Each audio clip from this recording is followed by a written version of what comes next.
ચલો આવડું ધ્યાન. આપણે ગઈકાલે વિભાજ્યતાની ચાવીમાં 2, 4 અને 8 ની ચાવી જોઈ હતી. બરાબર?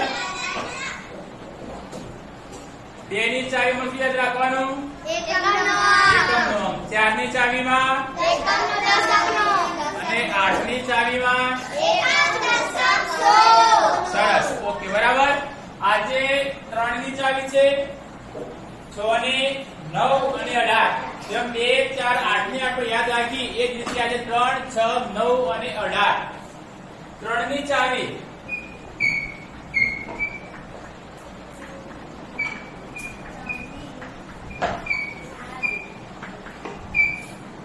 ટૂંકમાં સમજાવું કે કોઈ પણ સંખ્યા આપેલી હોય અને આપણે જ્યારે કોઈ પણ સંખ્યા આપેલી હોય એના દરેક અંકનો સરવાળો કરવાનો. શું કરવાનું? સરવાળો. એ સરવાળો જો 3 નો ગુણક હોય એટલે કે 3 ના ઘડિયામાં આવતા હોય તો એ સંખ્યાને 3 વડે ભાગી શકાય છે.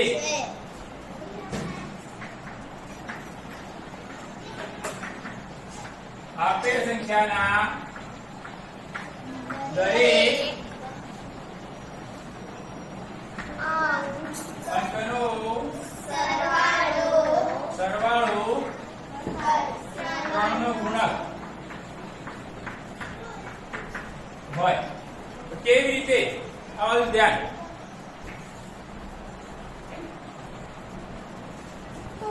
અહીંયા સંખ્યાને શોધવું 415. હવે 415 માં કયા કયા અંક આવેલા છે? 4, 1, 5. તો 4 + 1 + 5 કેટલા થશે? 10. કેટલા થાય? 10. 5 ને 6, 6 ને 4, 10. આ 10 એ 3 ના ઘડિયામાં આવે છે? ના. જો નહીં આવે તો એ સંખ્યા 415 છે એને આપણે 3 વડે ભાગી શકીશું નહીં. તો પડી ગઈ. યાદ રાખવાનું, જે પણ સંખ્યા આપેલી છે એને જો દરેક અંકનો સરવાળો કરીએ અને એ સરવાળો જો 3 ના ઘડિયામાં એટલે કે 3 નો ગુણક હોય તો એ સંખ્યાને 3 વડે ભાગી શકાય. 3 નો ગુણક ના હોય તો એને 3 વડે ભાગી શકાતા નથી. બીજું જોઈએ 9282.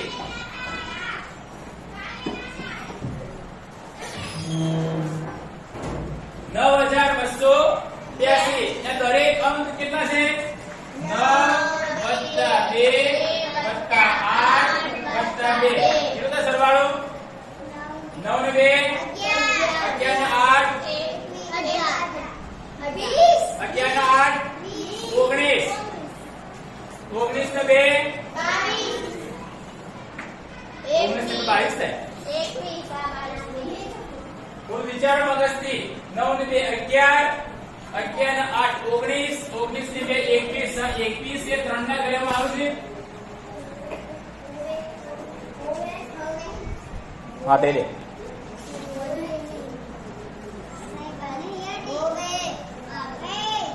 હવે આ 21 છે 3 ના ઘડિયામાં આવે છે?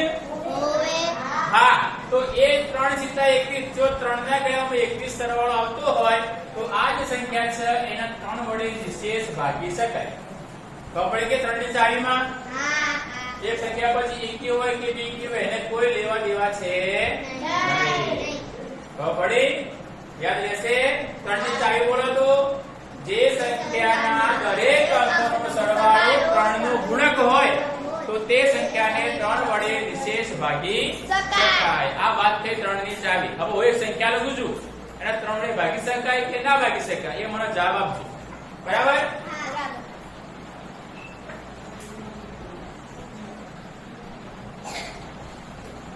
દરેક અંકનો કરો સરવાળો કેટલો થાય? 18 કેટલા કહેવામાં આવશે? હા. તો પછી આ સંખ્યાને 3 વડે નિશેષ ભાગી શકાય. તો આપણે 3 ની ચાવી યાદ રહેશે? હા. 3 ની ચાવી યાદ રહેશે? હા. ઓકે. એના પછી બીજી ચાવી આવશે 6. યાદ આવે? 3 ની ચાવી યાદ રાખજો. પાછા એના આધારે 6 ને શીખવાની છે અને એના આધારે 9 ની અને એના આધારે આવશે 18 ની 6 ની ભાઈ 4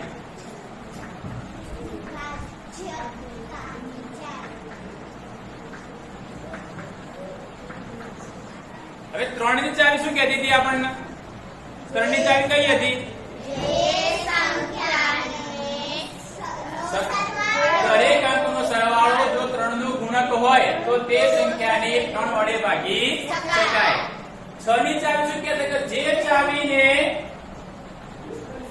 6 ની ચાવી એમ કહે છે કે જે સંખ્યાને 3 વડે ભાગી શકીએ તેના કેટલા વડે 3 વડે અને એ સંખ્યા જો બેકી સંખ્યા હોય તો આપણી વાતમાં જે સંખ્યાને 3 વડે ભાગી શકીએ અને એ સંખ્યા જો બેકી સંખ્યા હોય તો એ સંખ્યાને 6 વડે ભાગી શકાય જોજો અહીંયા જે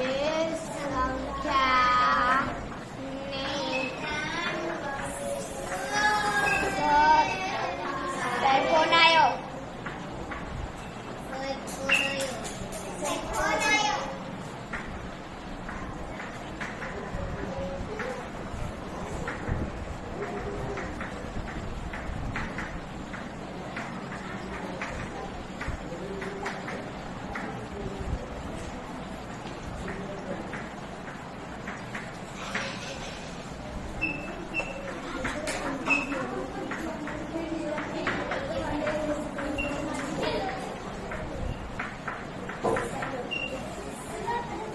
ખબર પડી ઓવે જે સંખ્યાને આપણે 3 વડે ભાગી શકીએ અને એ સંખ્યા જો બેકી સંખ્યા હોય કઈ સંખ્યા હોય આપણે 6 વડે પણ નિશ્ચિત ભાગી શકીએ ઉદાહરણ જોઈએ અહીંયા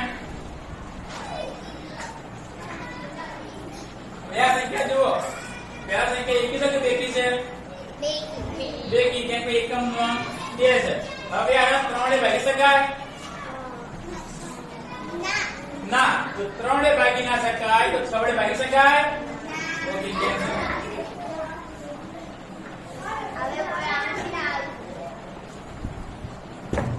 હવે આ સંખ્યા જુઓ કઈ સંખ્યા છે 696 તો પહેલા 3 વડે ભાગી શકાય આને કેવી રીતે ભાગી શકાય 3 ની ચાવી ભૂલી ગયા હવે ચપ્પાની મારવાની એમ ધ્યાન રાખો કાઢે સમજી અહીંયા આ સંખ્યાના 3 વડે ભાગી શકાય ના ભાગી શકાય કેવી રીતે સમજાવો મને 3 ની ચાવી ભૂલી ગયા હમણાં ચલાઈ તમે 3 ની ચાવી શું હતી આ તો પછી આનો કરો સરવાળો દરેક અંકનો કેમ કે તમારે આમ જોઈએ 21 થાય ઓકે દરેક અંકનો સરવાળો કેટલો થાય છે 21 હવે 21 3 વડે ભાગી શકાય હા ઓકે તો આને 3 વડે ભાગી શકાય હવે આગળ શું કહે છે સંખ્યા કેવી હોય જુઓ એક કે સંખ્યા બેકી લાગે એકી છે બેકી તો આને 6 વડે ભાગી શકાય ધ્યાન તમે રાખતા નથી ઈચ્છા ના પાડો અરે ભણ બંધ કરી દઈએ હવે તમારું ધ્યાન ઊંધું હાલે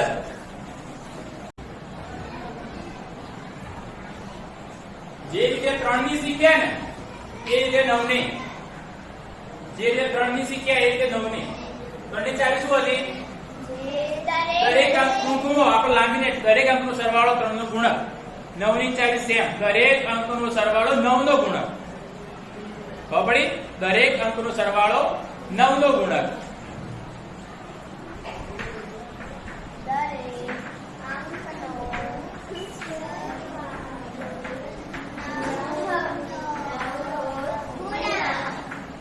બ્રેકેટ મૂકમાં લખી છે સમજવાની આપણે જે પણ સંખ્યા આપેલી હોય એ સંખ્યાના દરેક અંકોનો સરવાળો કરીએ અને એ જો 9 નો ગુણક હોય તો એ સંખ્યાને 9 વડે ભાગી શકાય સંખ્યા લખું ઉદાહરણ હવે આ સંખ્યા લીધી છે તો દરેક સંખ્યાનો પૂરો સરવાળો કેટલો થાય છે 9 9 18 27 28 કેટલો સરવાળો દેવો 28 હવે 28 9 ના ગળામાં આવશે 28 9 ના ગળામાં આવશે 28 9 ના ગળામાં આવશે ના તો પછી આ સંખ્યા 9 વડે ભાગી શકાય? ના. તો કેન્સલ. સંખ્યા કેટલી લખું છું?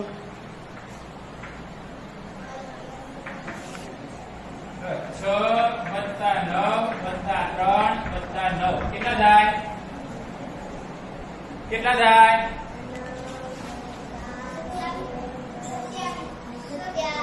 કેટલા થાય?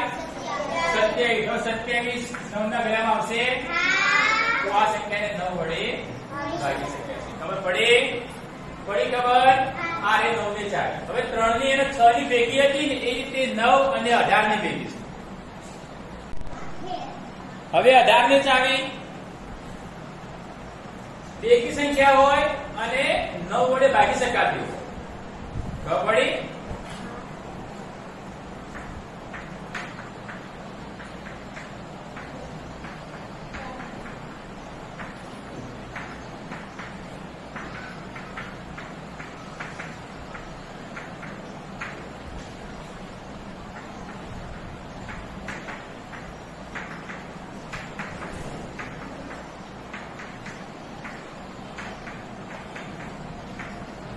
જે સંખ્યાના 9 વડે ભાગી શકીએ.